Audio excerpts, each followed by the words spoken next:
저는 오늘 마가복음 9장 17절로 29절까지 말씀을 가지고 불가능을 가능으로라는 제목으로 잠시 말씀을 나누시겠습니다. 따라서 보실까요? 불가능을 가능으로. 우리가 살고 있는 이 세상에는 우리의 힘과 능력으로 해결하지 못한 그런 불가능한 문제들이 상당히 많이 있죠. 오늘 본문은 바로 그런 문제들을 우리가 어떻게 하면 해결받을 수가 있을까 하는 문제를 우리가 다루고 있습니다. 오늘 말씀을 우리가 이해하려면 지난주에 우리가 살펴봤던 말씀부터 잠깐 살펴볼 필요가 있는데요. 지난주 우리가 어떤 말씀을 봤죠? 예수님께서 베드로, 야고보, 요한을 데리시고 높은 산에 올라가셨습니다. 무엇 때문에 올라가셨을까요? 기도하러 올라가셨죠. 그런데 그 제자들 앞에서 예수님은 놀라운 모습으로 변화되셨습니다.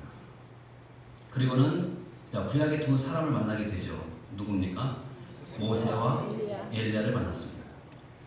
모세와 엘리야는 무엇을 대표한다고 그랬죠? 모세는 율법을 대표한다고 말씀드렸고 엘리야는 선지자를 대표한다고 그렇게 말씀을 드렸습니다.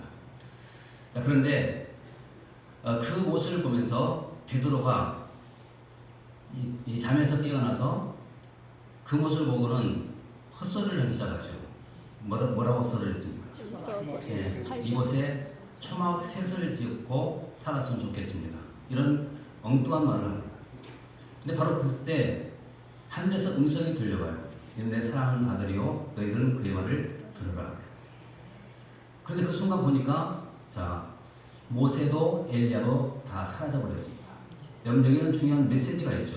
그 메시지가 뭐냐면 바로 율법의 증거한 예수 그리고 선지자들이 증거한 그 예수를 바라보고 그분의 말씀을 들으라는 중요한 메시지가 있었습니다. 그런데 이제 그 모든 사건이 끝나고 예수님은 그 제자들을 데리고 산 아래로 내려왔습니다. 그런데 산 아래에 또 하나의 사건이 일어나고 있었죠. 그것이 오늘 본문의 내용입니다.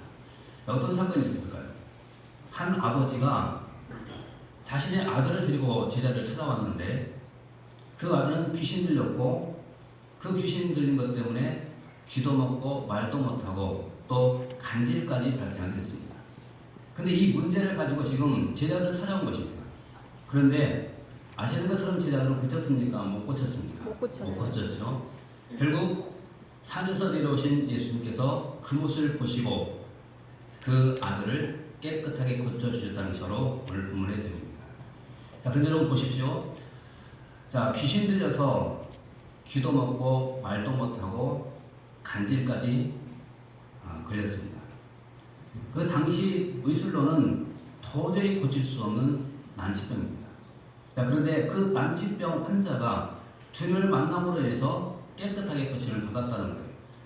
그럼 여기서 매우 중요한 사실을 발견할 수가 있죠. 그것이 뭐냐면 불가능한 문제라 할지라도 주님 만나게 되면 그 모든 문제 다 해결할 수가 있다는 것입니다. 오늘 저와 모두에게 그런 놀라운 축복이 있으시기를 주님 축원합니다. 옆 사람 보시면서 다시 한번 고민해 주십시오. 집사님, 우리 불가능을 가능으로 바꿉시다. 그렇다면 어떻게 하면 불가능을 가능으로 바꿀 수가 있을까? 이것을 자세하게 살펴보고 함께 은혜를 나누겠습니다. 오늘 말씀 세 가지로 정리하겠습니다. 첫 번째는요, 따라서 보실까요? 예수님께 문제를 가지고 나와야 합니다. 첫 번째 스텝입니다. 문제가 있을 때 이 문제는 바로 불가능한 문제입니다. 이 문제를 우리가 어떻게 해야 될 것인가 고민할 필요가 없습니다. 그 문제를 우리 누구에게로 가지고 나와야 된다고요? 예수님께로 가지고 나와야 된다는 것입니다. 그럼 성경 한번 보십시오. 19절 말씀부터 잠깐 보겠습니다.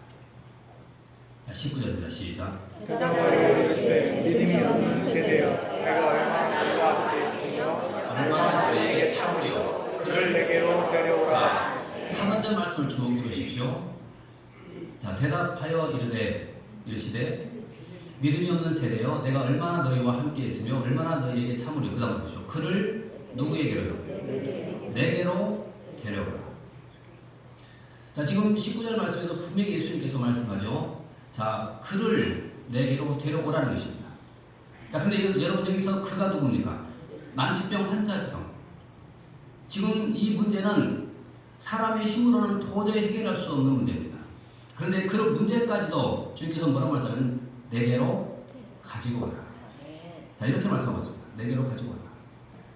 여러분, 그래서 우리는 어떤 문제이든 간에 이 모든 문제 우리는 누구에게로 가지고 가야 되냐면 주님께로 가지고 가는 것을 배워야 되는 것입니다. 이거 배우지 못하면 결코 안 됩니다. 자, 그럼에도 불구하고 오늘 본문 속에서 이 아버지는 이 문제를 가지고 자, 누구를 찾아갔습니까? 제자들을 찾아갔죠. 자, 그런데 제자들은 고쳤습니까? 못 고쳤습니까? 못 고쳤습니다. 성경 보십시오. 자, 18절 같이 보겠습니다. 같이 읽어봅니다. 시작. 신이 어디서든지 그를 잡으려 하면 거꾸로져 거품을 흘리며 이를 열며 그리고 팔에 지는지라 내가 선생님의 제자들에게 내쫓아달라 하였으나 그들이 능히 하지 못하더니. 자, 보십시오. 지금 이 아버지는 이 문제를 가지고 예수님께 간 것이 아니라 제자들을 찾아왔습니다. 뭐를 찾아왔냐면 좀 이 문제 좀 해결해 달라고, 귀신 쫓아내주고 내 아들 좀 고쳐달라고 지금 이 문제를 가지고 제자들을 찾아온 것입니다. 그런데 성경은 뭐라고 하는 제자들은 그를 능히 아무것도 할 수가 없었다고 말합니다. 자, 여러분 여기서 생각해 보십시오. 어떤 문제를 가지고 사람 찾아가면 해결이 없습니다. 어떤 문제에 대한 그 문제를 가지고 주님께 가기만 하면 해결받습니다. 자, 그러면 어떤 중요한 문제가 발생했을 때 여러분 이 문제에 대한 해답을 꼭 받고 싶죠. 그렇다면 여러분 누구 찾아가야 될까요? 주님 찾아가야 되죠. 여러분 만약에 사람을 찾아간다면 이 번지수 잘못된 것입니다. 우리는 누구를 찾아야 되면 주님을 찾아가야 되는 것입니다. 왜냐하면 주님께서 분명히 우리에게 말씀했죠. 내게로 오라는 거예요. 내게로 오라. 여러분 그래서 이 성경은 한마디로 말씀드리면 주님의 초청입니다. 내게로 오라는 거예요. 그럼 내가 다 책임지겠다. 내가 문제 해결해 주겠다. 여러분 이것이 메시지입니다. 여러분 그럼에도 불구하고 우리는 어떤 문제가 생길 때마다 한번 생각해 보세요. 누구를 찾아가는가? 우리 사람 찾아가는 일이 상당히 많습니다. 주님 앞에 엎드리기보다 사람을 많이 찾아갑니다. 소위 신령한 목사님을 찾아가기도 하고 전도사님 찾아가기도 하고 기독 원장을 찾아가기도 하고 또 신령한 권사님이나 집사님들 이런 분들을 찾아갑니다. 그리고는 다 이 불가능한 이 문제를 좀 해결해 달라고 요청을 해요. 여러분 이것이 번지수가 제대로 된 것일까요? 아니면 틀렸을까요? 틀린 것이죠. 여러분 분명히 말하죠. 사람 찾아가면 결코 해결이 안 됩니다. 오늘 본문 속에도 이 아버지도 마찬가지예요. 사람 찾아갔더니 제자들 찾아갔더니 해결이 안 된 거예요. 그러나 주님 찾아가면 그 모든 문제 해결이 다 되게 되죠. 왜 그러냐면요. 그 주님은 바로 나의 주님이기 때문입니다. 자, 소위 신령한 사람들의 그 사람이 독점하는 예수님이 아니라 오늘 나도 고백하고 나도 주님이라고 고백하는 그분이라는 거죠. 내 개인의 주님. 그렇다면 그 주님 앞에 내가 나와서 문제를 가지고 나온다고 한다면 여러분 주님께서 그분 모든 문제 해결해 주지 않겠습니까? 그래서 어떤 문제를 해결받으려면 가장 먼저 중요한 것은 바로 이 문제를 가지고 사람 찾아가지 말고 주님께 나오라는 거예요. 오늘 주님께서 그렇게 말씀하죠. 내게로 오라. 이 말씀이 첫 번째 말씀입니다. 그 다음에 두 번째입니다. 두 번째는요. 따라서 한번 해보실까요? 예수님을 굳게 믿어야 합니다. 굳게 믿어야 합니다. 자, 예수님을 굳게 우리는 믿어야 돼요. 자, 오늘 제자들은 분명히 실패했습니다. 그리고 실패하고 난 다음에 예수님께 물어보죠. 주님 왜 우리는 실패했습니까? 자, 물어봤습니다. 자, 성경 보겠습니다. 28절 같이 보겠습니다. 28절입니다. 같이 읽어보겠습니다. 시작. 집에 들어가시는 제자들이 조용히 우리는 어찌하여 이 귀신을 쫓아내지 못하였나이까. 예. 자, 지금 제자들도 상당히 지금 당황스러웠어요. 그래서 지금 주님께 물어본 것입니다. 주님, 왜 우리는 이 문제 해결하지 못했습니까? 왜 우리는 이 귀신을 쫓아내지 못했습니까? 물었어요. 그럼 그때 주님께서 하신 말씀, 자, 보신가 보십시오. 자, 18절과 19절 말씀 같이 보겠습니다. 18절과 19절 말씀 같이 한번 읽어보겠습니다. 자, 시작. 귀신이 어디서든지 그를 잡으면 거꾸로져 거품을 흘리며 이를 갈며 그리고 파리해지는지라 내가 선생님의 제자들에게 내쫓아달라 하였으나 그들이 능히 하지 못하더이다. 대답하여 이르시되 믿음이 없는 세대여 함께 있으며 얼마나 너희에게 참으리요 그를 내게로 데려오라. 자, 다시 한번 18절 말씀부터 보십시오. 자, 18절 말씀도 보시면요. 자, 귀신이 어디서든지 그를 잡으면 거꾸로져 거품을 흘리며 이를 갈며 그리고 파리해지는지라 내가 선생님의 제자들에게 내쫓아달라 하였으나 그들이 뭐했다고요? 능히하지 못했다라고 말해요.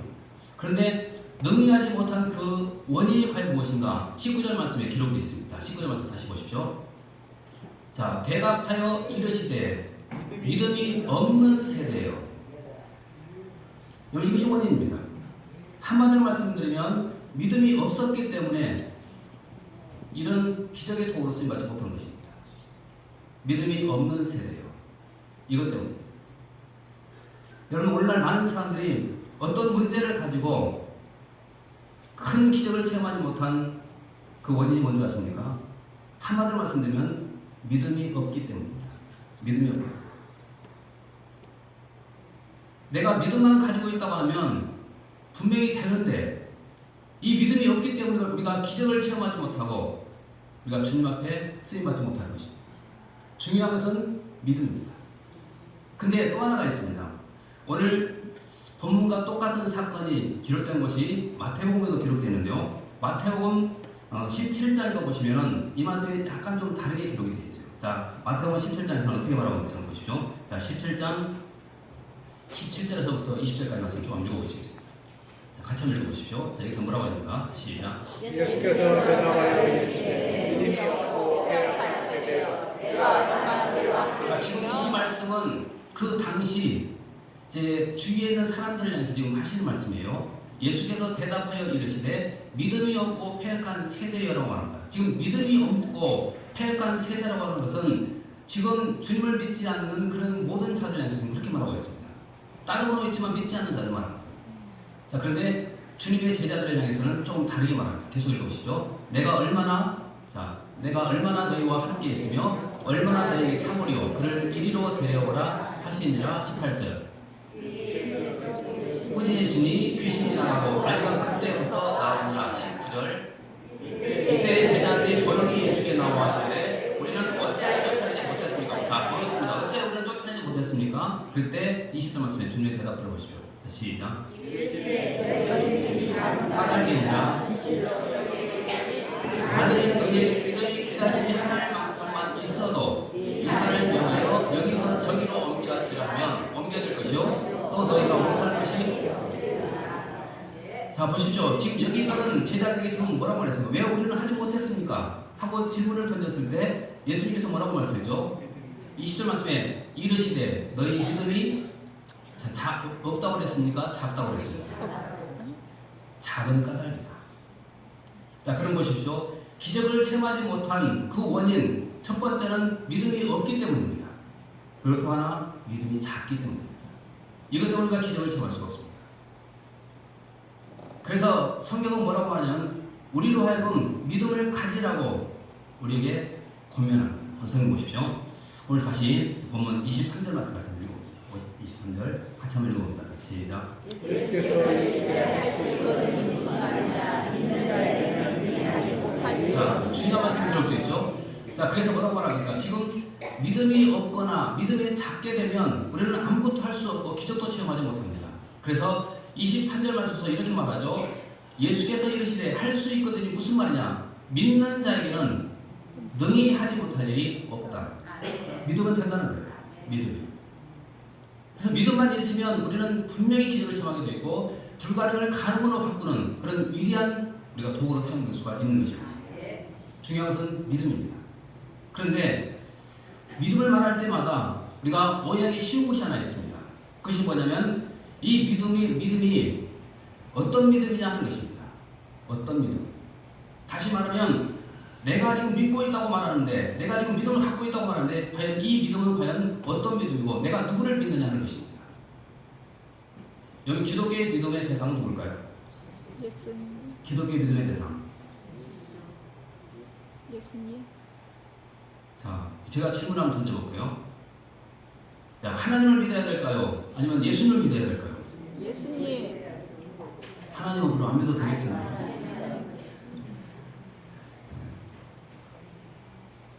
다시 한번 깊이 한번 생각해보고 한번 답을 해보십시오. 자, 첫째는 하나님 믿어야 된다. 두 번째는 예수님 믿어야 된다. 어떤 것이 과연 정답입니까? 예수님. 예. 자, 여기에 대한 답을 우리는 성경에서 한번 찾아보겠습니다. 성경은 요한복음 10장 44절과 45절 말씀 같이 보겠습니다. 같이 한번 읽어보십시오. 다시 시작. 예수께서 외쳐 이르시되 나를 믿는 자는 나를 믿는 것이 아니요 나를 보내신 이를 믿는 것이요 45절. 나를 보는 자는 나를 보내신 이를 믿는 것이라. 자, 답이 분명히 나와 있죠. 자, 다시 한번 44절 말씀 읽어보십시오. 자, 예수께서 외쳐 이르시되 나를 믿는 자는 나를 믿는 것이 아니요 나를 보내신 이를 믿는 것이다. 자, 그러면 답이 나와 있죠. 정답이 뭐냐면 예수를 믿는 그 믿음으로 하나님을 믿는 것입니다. 이것이 기독교적인 믿음입니다. 여러분, 우리가 아시는 것처럼 사도 바울이 사울이었을 때라고 생각해 보십시오. 여러분, 그때 당시 사울이 하나님 믿었을까요? 안 믿었을까요? 믿었어요. 믿은 사람입니다. 그것도 너무나도 열심히 믿는 사람이에요. 그런데 그가 누구를 핍박했습니까? 예수 믿는 사람을 핍박했습니다. 그런데 그때까지만 해도 사도 바울이 어떤 생각을 가졌냐면 하나님을 믿어야지 왜 예수를 믿느냐, 그러면서 예수 믿는 사람을 핍박한 것입니다. 그런데 다메섹 도상에서 주님 만나고 깨달은 것이 있어요. 그것이 뭐냐면 아마도 이 말씀인 것 같아요. 그리스도를 믿는 믿음으로 하나님을 믿는 것, 바로 이 진리를 깨달은 것입니다. 그리고 그 순간부터 바울은 바로 그 예수 그리스도를 위해서 목숨 바친 그런 사람이었습니다. 기독교에서 말하는 진짜 믿음은 바로 예수 그리스도를 통해서 하나님을 믿는 것, 이것입니다. 이것이 참으로 중요한 것입니다.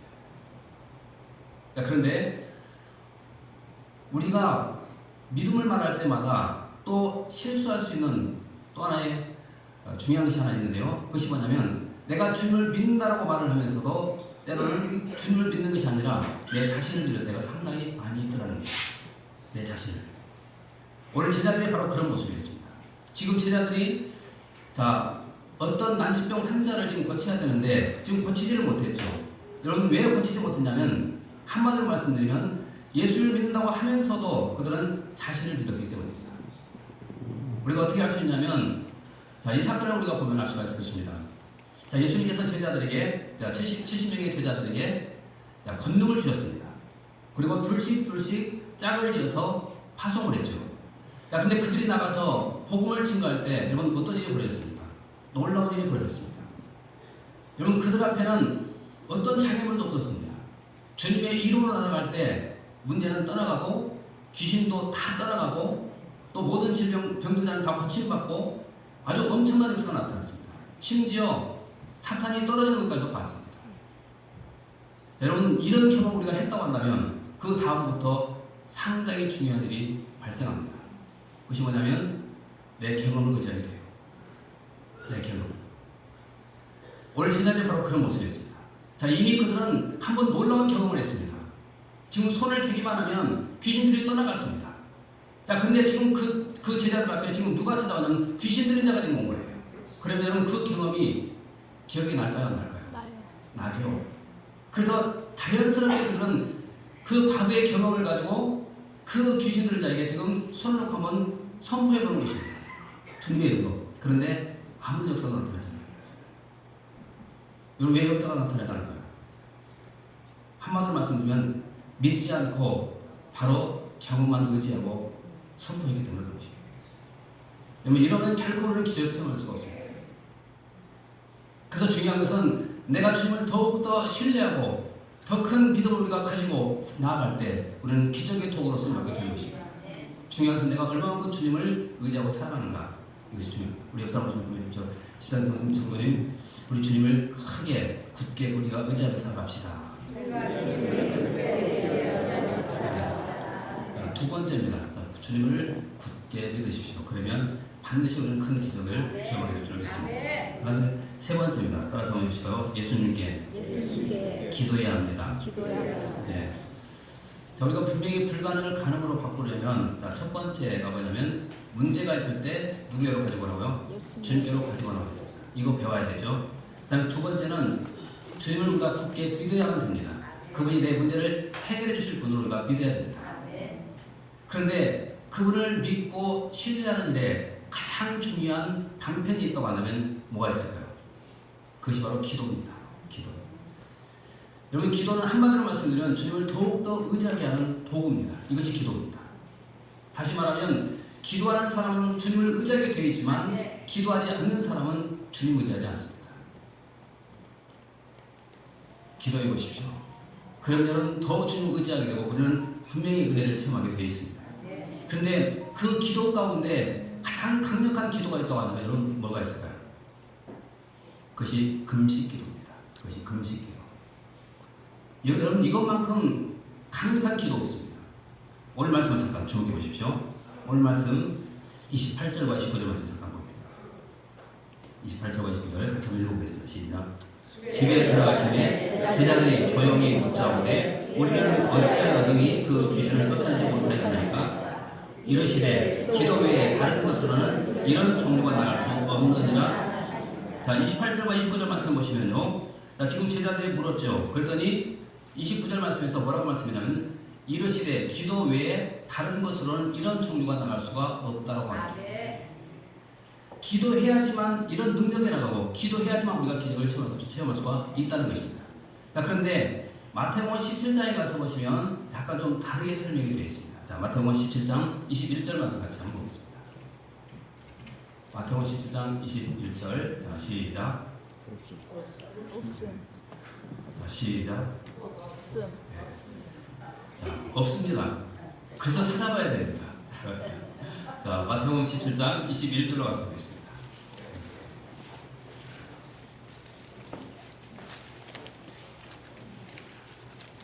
자, 마태복음 17장 21절.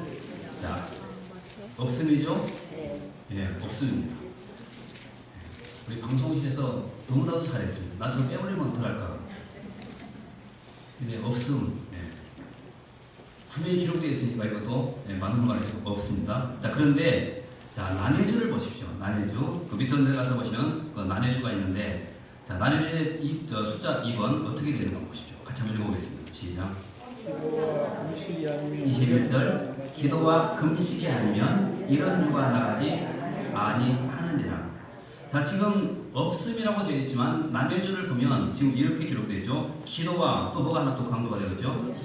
금식이 아니면 이런 주가 나가지 않느니라. 자, 그러면 오늘 본문에서는 기도라고 말했고 마태복음에서는 지금 난해주를 보면 기도와 금식이라고 지금 얘기하고 있습니다. 자, 그러면 여러분 가장 강력한 기도가 뭐냐면 금식하면서 하는 기도. 이것이 가장 강력한 기도입니다. 이것만큼 강력한 기도 없습니다. 왜 금식 기도가 이런 강력한 기도인가면요. 한번 생각해 보십시오. 여러분 우리가 하루를 살아가는 데 있어서 빼놓지 않고 하는 일이 하나 있죠. 이것은 내 생사가 걸린 문제입니다. 그것이 뭐냐면 먹는 겁니다. 먹는 거. 먹는 것만큼 중요한 일이 어디가 있겠습니까? 안 먹고 살 수 있습니까? 안 먹고 죽습니다. 그래서 우리는 많이 먹어야 됩니다. 어떤 분은 또 그래요. 목사님 많이 먹어도 죽던데요. 예, 많이 먹어도 죽습니다. 예. 밥은 먹어도 살고 먹어도 죽습니다. 이것이 밥이에요.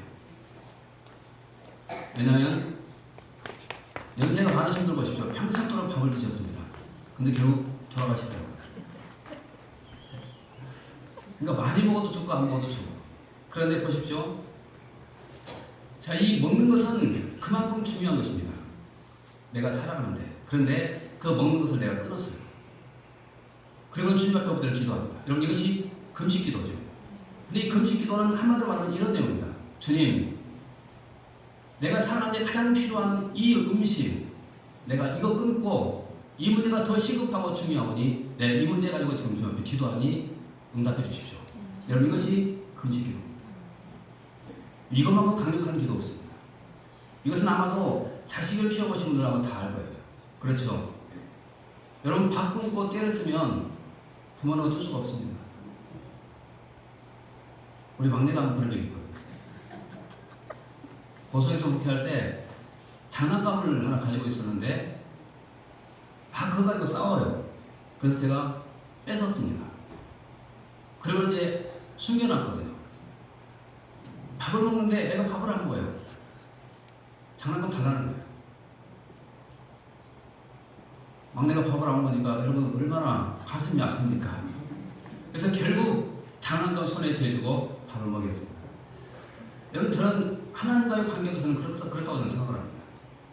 여러분 하나님을 가장 무서워하는 것이 뭐냐면 자녀된 우리가 굶고 기도한 기도에 매달리는 것, 이거 제일 두려워요.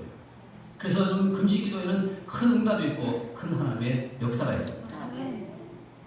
여러분 가급적이면 한번 어떤 난처한 그런 문제, 또 어떤 상당히 힘든 그런 문제가 있거든, 주님 앞에 한번 금식하면서 기도해 보십시오. 한번 매달려 보십시오. 그러면 분명히 우리는 해결할 수가 있습니다. 이것이 금식 기도의 능력입니다. 우리 역사를 보십시오. 보내주십시오. 집사님님, 우리 금식하면서 한번 기도해 보십시다. 주님께 매달려 보십시오. 네, 한번 매달려 보십시오. 주님은 분명히 우리에게 말씀하죠.